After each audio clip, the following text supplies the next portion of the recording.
Tapi mengapa kau tak berubah? Ada apa denganmu? Boleh tepuk boleh. Luar biasa. Oke. Ini kan lagunya Ada Apa Denganmu, tapi Amin ganti dulu ya. Iya, boleh dah. Ada siapa di Beranda Amin? Oh, berarti bukan ada apa denganmu, tapi ada siapa di Beranda Iya, Amin. sudah ada Pak Riono di sini, Ya, Bapak. Selamat sama-sama. datang. Selamat datang, senang.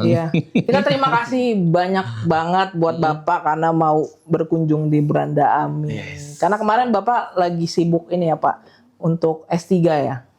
Iya, kebetulan lagi nyelesain doktoral ilmu kelautan. Oh, oke. Nanti itu kita akan bahas dikit ya. Nanti ya. Dikit. Dikit. Boleh lah. Tapi karena di Beranda Ami kan kita santai aja. Tadi kita udah Iya. nyanyi, kita ngobrol santai. Pengen tahu Bapak di luar politik tuh kayak gimana sih? Nah, Pak Riono ini suka nggak sama musik? Aku seneng sih musik ya, karena dulu waktu SD itu udah ngafalin lagu tuh. Oh, penghafal lagu. Iya. Setelah belajar gitu kan ngafalin lagu satu lagunya, senengnya lagu Iwan Fals, Iwan Fals. lagu-lagu perjuangan gitu kan Ya. dulu kan. Karena semangat-semangat Apa semangat-semangatnya gitu Iya. kan. Terus lagu-lagu ya agak-agak apa itu? Anak-anak remaja lah, cinta-cinta dikit-dikit. Apa itu? Apa nih? Lagu kenangan biasanya tuh. Lagu lama itu, lagu lama. Lagu kenangan tuh. Ah, itu. Sepanjang jalan kenangan bukan? Salah satunya. Salah satunya. Benar-benar salah satunya tuh. Yang jalan kenangan, kau selalu bergandeng tangan. Lanjut Jalan kenangan, Kau peluk diriku mesra, menambah nikmatnya malam syahdu. Itu tuh, itu. Iya. Kalau di mobil tuh dengerinnya lagu apa? Misalnya kalau di jalan. Kalau mobil sih saya senengnya satu memang berita ya, Oh, berita oke. saya pasti Siap. itu. Ya. Tapi yang kedua kalau lagi agak kurang mood gitu Iya. lagunya, biasanya lagu-lagu ini musik-musik keras. Wow. Musik-musik keras. Musik-musik keras berarti kan biasanya Iya, ya kembali kadang Iwan Fals. Terus siapa lagi ya musik keras itu? Siapa? Jet. Musik yang keras. Jamrut. Begitu. Pokoknya yang SID. inilah. Ya, oke. Kalau enggak sih saya memang ada genre musik lainnya ya. Mungkin ada jazz, ada dangdut, ada Oke. apalagi Iya. pop. Iya. Ya, mungkin saya sebenarnya ada lagu-lagu Islami lah, Iya. kayak nasyid begitu Iya. itu. Kadang saya ya dikombinasi lah yang cocok mana kayak gitu. Tergantung mood ya. Tergantung mood kinya. Oke. Gitu. Siap. Jadi mau nanya apa? Iya, itu berarti kalau selain nyanyi gitu ada alat musik juga nggak yang Bapak sukain atau apa gitu? Nah, alat musik sih saya enggak sih, belum. Oke. Jadi cuma penikmat. Penikmat aja saya. Oh, Sama berarti kita, Pak. Saya mau nyanyi walaupun jelek nyanyi, Pak. Aduh. Gue mau main apa nggak bisa saya. Kalau sama konstituen biasanya ada acara-acara nyanyi juga nggak? Biasanya di akhir sih. Oh, di Kalau, akhir, ya. setelah selesai Ya. pertemuan ya begitu ya kadang sepi-sepi dikit-dikit lah biar nggak bosan juga kan. Iya. Kalau kita ketemu konstituen ngobrolnya hanya apa ceramah atau apa kan kadang orang juga males kan. Iya. Nah, gitu. Jadi ya ada sedikit-sedikit nah kita kasih Oke. hiburan ya gitu kan. Dikit tapi nggak Oke. Kalau di luar itu ada hobi yang lain nggak, Pak? Kalau hobi saya senengnya satu sepak bola, tapi nonton. Nonton. Sama Pak, saya juga nonton. Nggak bisa. Terus yang kedua saya sebenarnya hobi mancing, tapi nggak begitu-begitu banget sih, Iya. karena kan masih ada urusan saya dengan keseharian saya nelayan, apa itu Siap. mancing. Terus hobi saya sebenarnya traveling, Traveling. khususnya yang alam, karena saya dulu Iya. SMA ketua pecinta alam, Naik gunung. Ya. terus kemudian apa ya, camping. Nah, terus kemudian susur gua, terus arum jeram. Iya, Itu iya, saya iya. suka yang seperti itu. Asik ya. Asik tuh Aktif di alam. segala macam dia suka. Oke, kita langsung masuk ke lagu yang ini salah satu lagu yang Bapak suka. Ya, salah Kenapa satunya lagu memilih Jawa. lagu ini?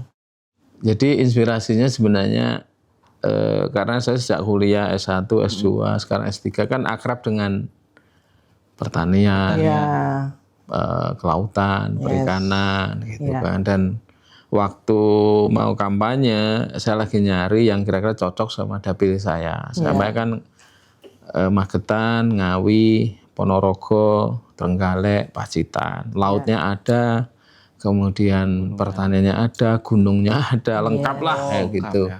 oke, Basically saya lahir dari keluarga petani. oke, siap. Sehingga saya dulu ke sawah kalau SMA, setelah pulang sekolah ke sawah. Ya, Saya ya mulai dari budidaya padi, kacang, macam-macam saya itu. Saya selalu pakai caping. oke. Kayaknya Bapak bawa sampai Saya inspirasinya apa yang dekat dengan mereka ini, berarti caping. Caping itu satu ya bukan buat gaya-gayaan sih saya sebenarnya, tapi memang saya menghayati berangkat dari aktivitas dan pengalaman saya, termasuk studi saya, termasuk pengalaman panjang saya bergaul dengan mereka hampir 20 tahun lebih. Oh, yang cocok simbolnya biar mudah diingat gitu aja sebenarnya. Ya, Apa sih caping itu? Kalau pakai topi biasa kan biasa aja. biasa, tapi kalau caping kan ya saya waktu kampanye semua atributisasi saya pakainya camping. caping. Sehingga orang siapa sih? Oh, itu loh yang pakai caping. Ah, siapa? Pak Riono. Akhirnya jadi kenal mereka mudah. Oke. Nah, dan kebetulan ada lagunya Caping Gunung. Nah, Iya, itu siap. Oke, nyanyiin Bi kalau gitu. Yen mendung tak silih caping gunung. Asik. Sok bisa nyawang gunung desa dadi reja bene ora ilang gone padha lara lopo. Loro.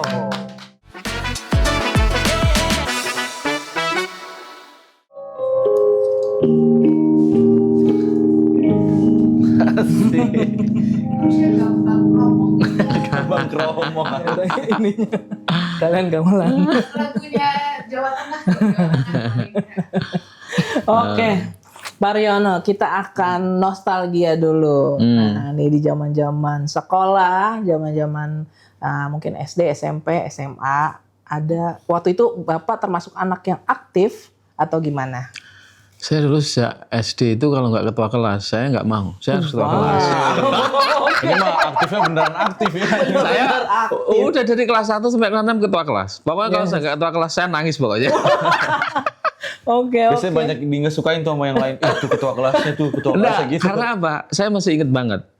Kalau saya ke sekolah SD itu datang paling pagi. Sebelum itu gerbang sekolah dibuka, saya udah datang. Ya ampun, tuh jam berapa, Luar biasa Pak? ya. Sebelum jam 6. Sebelum jam 6. Dan saya Oke. selalu bantu tukang kebun. Wow. Sebelum persiapan itu tukang kebunnya datang, saya bantu apa? Bersihin-bersihin ruangan, bantu-bantu tukang kebun, kayak begitu saya. Siap. Itu yang paling ingat saya ingat itu. Bener nih, aktif ini mah bener. Nah, itu SD itu. Dari SD. SMP saya ketua kelas 1 sampai kelas 3. Oke. Kemudian SMA juga sama, ketua kelas, ketua OSIS, ketua pecinta alam. Iya, iya, iya. Terus selalu juara kelas saya. Wah. Tepuk tangan dulu dong. Wah, hebat banget. Ya dia juga kan. Iya, soalnya kalau saya Pak, kalau dari sekolah tuh pagi justru malas Pak saya. Kalau Bapak malah lebih pagi tuh. Di SMA itu ada pengalaman ikut lomba kan, Iya. ketua pecinta alam, nggak boleh namanya Lomba Lindri Land Rock Nasional. Oke, Itu event nasional, susur pantai, susur gunung, naik gunung macam-macam kayak gitu. Saya masih ingat nggak dibolehin sama kepala sekolah karena nggak punya duit. Terus saya bilang, saya akan tetap berangkat. Iya. Ya, di pembina pecinta alam namanya Resma Pala SMA 1 Kawedanan, Magetan. Iya. Kamu akan ketemu dengan orang yang model Bapak Kepala Sekolah kita. Sekarang kamu hadapi, kamu maju. Saya maju, Bapak izin saya tetap berangkat. Walaupun sekolah enggak mengizinkan. Agak bandel dikit ini kita. Tapi saya berangkat nyari uang sendiri sama teman-teman. Dan akhirnya pulang, saya juara. Wah, keren. Kalau ada gitu biasa kepala sekolah jadi bangga deh. Waduh, kepala sekolahnya ini Pak. Walaupun saya juara mungkin belum juara 1, saya tapi juara. Iya. Saya tunjukin bahwa kegiatan ini bermanfaat, kegiatan ini membawa nama baik sekolah. Iya. Dan saya ketua OSIS, waktu itu saya jualan di kantin. Jadi kegiatan saya untuk bantu orang tua setelah istirahat itu, saya jualan di kantin. Ada pisang goreng, ada kerupuk, ada mie, ada kayak sekarang nasi kecil-kecil kayak begitu. Iya, iya. Ya itu. Jadi saya SMA itu dapat beasiswa. Nah, jadi ya akhirnya dari situ SMA saya udah pencak silat juga. Aktivitas selain di sekolah, saya di rumah Ada latihan gitu. ada latihan pencak silat tiap sore, dan saya mendirikan perguruan pencak silat sendiri. Oh, mantap. Jangan deket-deket nih. Karena udah mau masuk kuliah, akhirnya ya karena ngerti belajar Islam, tirakatnya. Saya SMA itu saya pernah ingat lomba lari, ujian praktek ya, olahraga. Saya puasa. Oke. Dan saya juara 1. Wow. Jadi lari, puasa, juara 1. Walaupun sampai rumah mau pingsan saya. Astaga. Tapi juara 1. Yang penting orang taunya juara 1 aja Pak ya. Yang penting taunya orang juara 1. Juara 1. Nggak Pingsannya ngerti. mah nggak perlu tahu ya. Nggak ngerti mau pingsannya, tirakatnya kayak apa. Iya, iya. Gitu. Jadi SMA itu memberikan pengalaman saya yang luar biasa. Nah, itu kan tadi Bapak bilang pernah naik gunung lah. Sampai sekarang masih nggak? Masih. Ya masih. Kayak kemarin baru pulang kemah 3 hari. Long march. Bawa bikin tenda sendiri, bikin ya macam-macam bekal sendiri. Udah. Pokoknya kita ada kewajiban kemah setahun itu sekali. Kalau dari PKS. Iya. Itu 3 hari. Kita berangkat sendiri, bayar sendiri, bawa bekal sendiri. Oh, semuanya Dikoclok sendiri. Itu terakhir naik gunung apa Pak kalau kayak gitu? Kemarin Merbabu. Merbabu. Masih sedang lah, kelasnya masih sedang. Naik biasa kan Lawu, itu. Yang paling tinggi Ya paling masih Lawu aja lah. Lawu yang aja, paling Yang ini. paling seru atau yang kesannya jadi kayak wah happy banget kalau naik gunung itu gunung apa? Ya Lawu sama Ungaran pernah, Lawu. Kemudian kemarin Merbabu. Oke. Yang paling mengesankan tuh waktu itu mau ke puncak Ungaran, temen itu hujan angin besar kayak gitu kan. Kita dilatih survival juga. Saya survival pernah makan ikan mentah, makan katak mentah. Saya pernah makan, pokoknya Emang nggak bisa bikin api lah. Katak mentah. Waduh, saya memang itu temen naik angin besar ketimpa pohon. Kena kepalanya, akhirnya harus dievakuasi ke bawah. Oh itu, hujan dingin berat banget. Kalau sekarang kan hipotermia, kalau kita nggak siap, fisik kita nggak bagus, nah, itu bisa kena itu. Hipo ya. Iya. Terus Bapak ini termasuk anak rantau juga nggak? Anak rantau saya. Oke. Kuliah dari Jawa Timur ke Jawa Tengah. Kuliah itu ya karena saya kan agak pinter gitu ya. Pinter banget juara terus. Amanah ya Pak. Ya jadi masuk ke Undip pakai jalur penelusuran minat dan bakat. Kayak sekarang SPNBP lah kayak gitu. Dulu PMDK namanya. Iya. Nah, itu terus ilmu kelautan, dan memang karena bekalnya dari kampung gitu ya masuk ke Semarang, masuk ke Undip, masuk ilmu kelautan. Ya termasuk anak rantau kita. Oke. Nah kan Bapak kemarin juga aku dapat infonya Bapak lanjut S3 ilmu kelautan. Nah boleh diceritain Pak gimana S1 saya ketua himpunan mahasiswa. Oke. Sampai jadi ketua kongres mahasiswa Undip. Wah. Kayak ketua MPR kayak begitu. Walaupun saya kuliah udah dirikan Ormas Nasional, namanya Perhimpunan Petani Nelayan Seluruh Indonesia. Saya pendirinya di kampus IPB, saya dirikan sama teman-teman. Sampai sekarang masih ada. Udah aktif di NGO, ngawasi pupuk subsidi, nangkep mobil penyelewengan pupuk, Bulog, sudah aktif semua dari sejak saya kuliah. Dan kuliah saya akhirnya jadi lama. Karena apa? Saya udah nyalek sejak kuliah saya. Sebelum saya DPR provinsi, saya nyalek 2 kali. Pertama nggak jadi, kedua hampir jadi. Hampir jadi. Tadi kan nggak jadi kan? Baru setelah itu saya dilantik DPR provinsi paling muda waktu itu. Oh, mantap. Jadi ya kenyang lah. Makanya kalau nggak organisasi sakit kita ini. Saya kayak yang kurang, ada yang kurang. Oke, sebelum kita lanjut ngobrol-ngobrol, Ya, boleh. Biar- Kita kasih lagu iya, lagi kali. kita nyanyi lagi. Ini lagu Kasih lagu. Gaya banget kasih lagu. Kayak penyanyi handal aja. salah satu kesukaan Pak Riono juga ya, Nah, dari Iwan Fals. pernah ku mencoba untuk sembunyi, namun senyummu tetap mengikuti.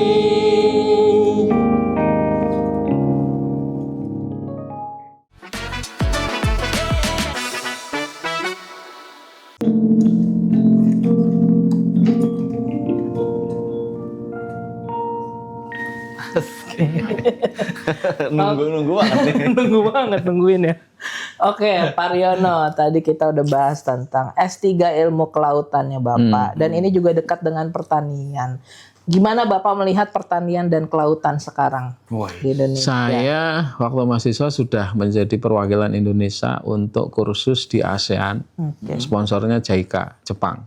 Waktu itu hanya ada 4 mahasiswa. Saya dari Jawa Tengah, 3 dari PB, saya dari Undip. Ya. Waktu itu sudah ada pengalaman internasional saya. Satu yang sebenarnya menjadi kunci kalau kita mau sejahtera, salah satunya berangkat dari sektor pertanian, perikanan, kelautan. Itu sudah insya Allah menjadi pengungkit kita, ya, menjadi pengungkit nasional. Makanya era ekonomi hijau sekarang udah lewat. Sekarang harusnya ekonomi biru. Ekonomi biru konsepnya ada tentang blue ekonomi. Nah, salah satunya adalah potensi kelautan kita. Itu minimal setara APBN 3.600 triliun. Nah, ya. Kalau itu bisa kita optimalkan saja, satu sektor saja, ya budidaya kita baru teroptimalkan belum sampai 10%. Perikanan tangkap, ya walaupun kita sekarang sudah kategorinya itu memang sumber daya ikan kita ini sudah overfishing. Makanya ilmu S3 saya ini lagi ngambil tentang penangkapan ikan terukur atau PIT yang sekarang ini modelingnya belum selesai. Saya lagi pengen modeling seluruh Indonesia nanti bisa diterapkan secara nasional untuk dipakai di seluruh Indonesia. Bisa diterima nelayan, bisa diterima pengusaha, bisa diterima oleh pemerintah. Pemerintah PNBP-nya naik, pengusaha untungnya juga dapat, nelayan juga untung. Nah, ini yang menjadi concern saya untuk di sektor kelautan. Kalau pertanian memang hulu hilir kita sebenarnya hulunya udah bagus, produksi kita udah bagus, cukup. Kalau kita mau mengatakan swasembada beras kita sudah ada. Dari 9 bahan kebutuhan pokok kita masih kurang 2, ada bawang putih, ada kedelai, ada garam, ya kan?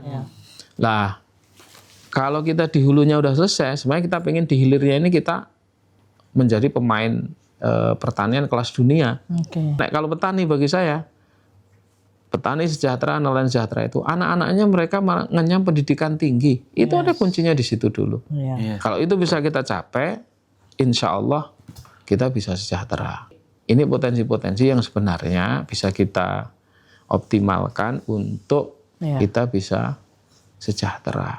Kuncinya anak-anak petani, karena saya ngalami sendiri, anak petani dengan pendidikan, dengan tarbiyah kita bisa merubah keluarga kita, ekonomi keluarga kita, seperti itu.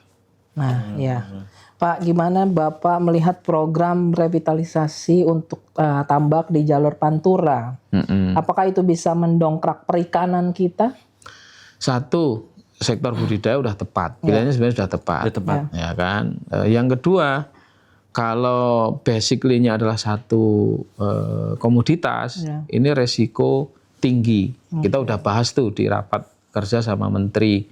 Apalagi modelingnya dengan luasan tambak yang besar. Ya. Kita pengen, kita support program pemerintah, tetapi harus bikin modelingnya itu yang bisa basically-nya ditiru oleh masyarakat. Benar ditiru ya. Ya, bisa ditiru oleh masyarakat. Misalkan sekarang kan lagi diluncurkan kampung tematik tuh. 40.000.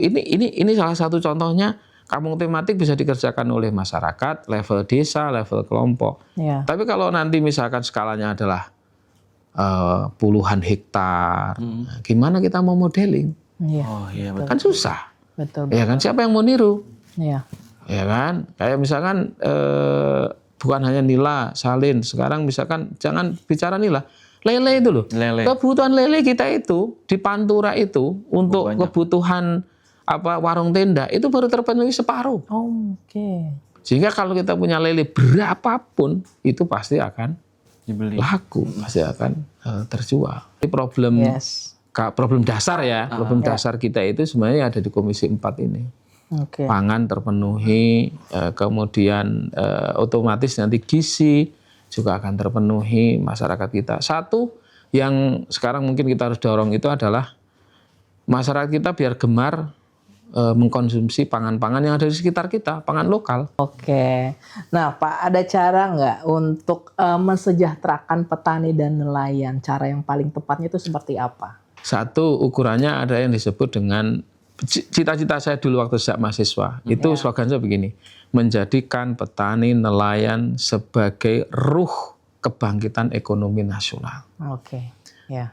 Realisasinya bagaimana? Petani nelayan menjadi subjek dari pembangunan nasional kita. Kita pengen petani nelayan itu memiliki kontribusi besar dalam perekonomian nasional kita. Dan ini udah terbukti. Kemarin pada waktu COVID, yang nolong ekonomi kita siapa? Petani nelayan. Pedagang kecil, pedagang bakso, tukang cilok, tukang bakul kelontong yang di pinggir-pinggir, itu yang menolong ekonomi kita. Bukan yang punya duit triliunan yang mereka taruh di luar negeri. Enggak, yang menyelamatkan ekonomi kita itu adalah mereka. Betul. Lah gimana caranya untuk mensejahterakan mereka? Ukurannya ada dua. Kalau di petani itu nilai tukar petani, NTP, sekarang diperbarui dengan indeks kesejahteraan petani. Kalau di nelayan itu ada namanya NTN, nilai tukar nelayan. Kita perbaiki dari sisi inputnya dulu. Inputnya apa? Pendidikan.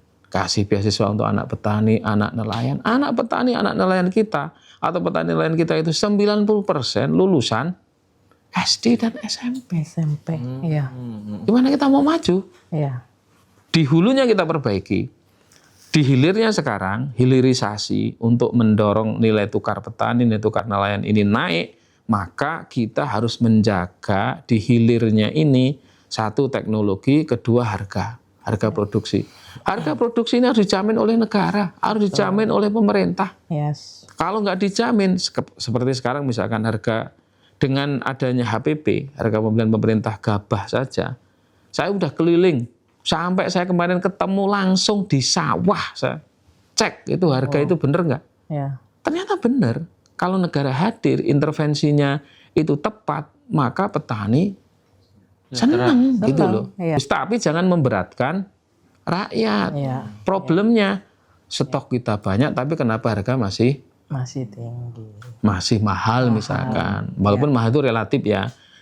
Peran Bulog di situ untuk nata, untuk petani, untuk nelayan. Pastiin tuh.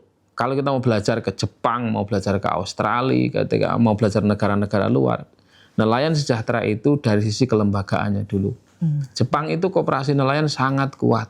Sehingga mereka begitu nangkep langsung diterima oleh koperasi, harganya bagus, ya kan mereka dapat untung, ya kan? Nggak ada yang mainin harga, nggak ada yang di middle ini, nggak ada mafia, nggak ada apa. Sederhana sebenarnya. Betul. Kayak begitu. Jadi makanya kalau saya di Komisi 4 ya cita-citanya petani, nelayan, kita mulai dari anak-anak mereka, kita harus sekolahkan mereka. Yes. Oke. Pertanyaan terakhir. Ya, Jit, mau bertanya? Oh ya boleh. Kalau Bapak sekarang tidak jadi anggota DPR, Pak. Bapak nih jadi seorang apa? Pertama, saya jadi seorang ayah yang baik. Wow. Benar. Itu benar. Pak. Jangan sampai kita jadi apapun profesi kita harus buktiin bahwa kita menjadi seorang ayah yang Baik. yang dirindukan anak, yang dirindukan oleh istri kita, ya kan. Kemanapun kita pergi, rumah adalah baiti jannati. Rumahku adalah surgaku, kayak begitu. Luar biasa. Ya kan. Yes. Gitu. Pertama saya sebagai seorang ayah yang baik, otomatis kalau ayah yang baik pasti jadi suami yang baik. Oke, siap. Masih ada deh pertanyaan lagi. Apa itu? Ini yang paling terakhir. Pesan buat anak-anak muda.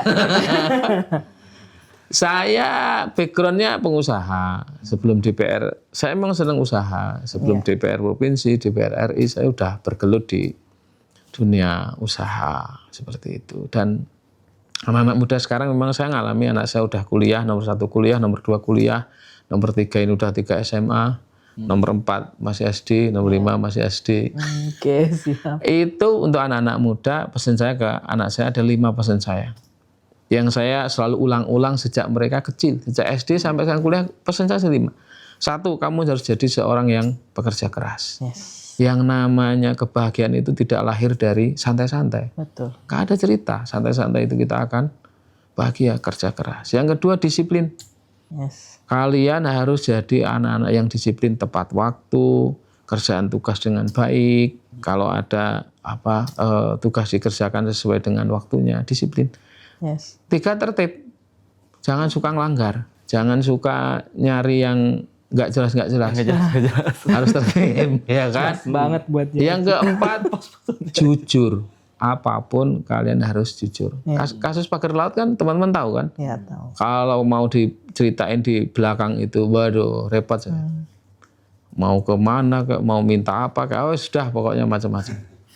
Ampun itu saya. Yang kelima, jangan lupakan Tuhan, jangan lupakan Allah. Doa, apapun kalian harus minta doa sama Allah, sama Tuhan agar apa yang kalian inginkan bisa tercapai. Oke, amin.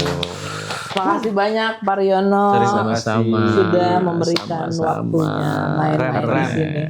Kita dapat banyak ilmu, banyak insight. Saya ditampar nih, juga. Pak, keadaan. Saya juga tertampar.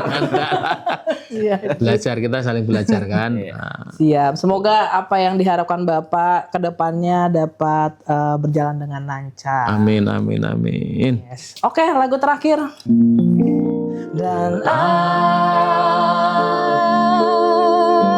aku tak punya hati untuk mencintai dirimu yang selalu mencintai diriku, walau kau tahu diriku masih bersama.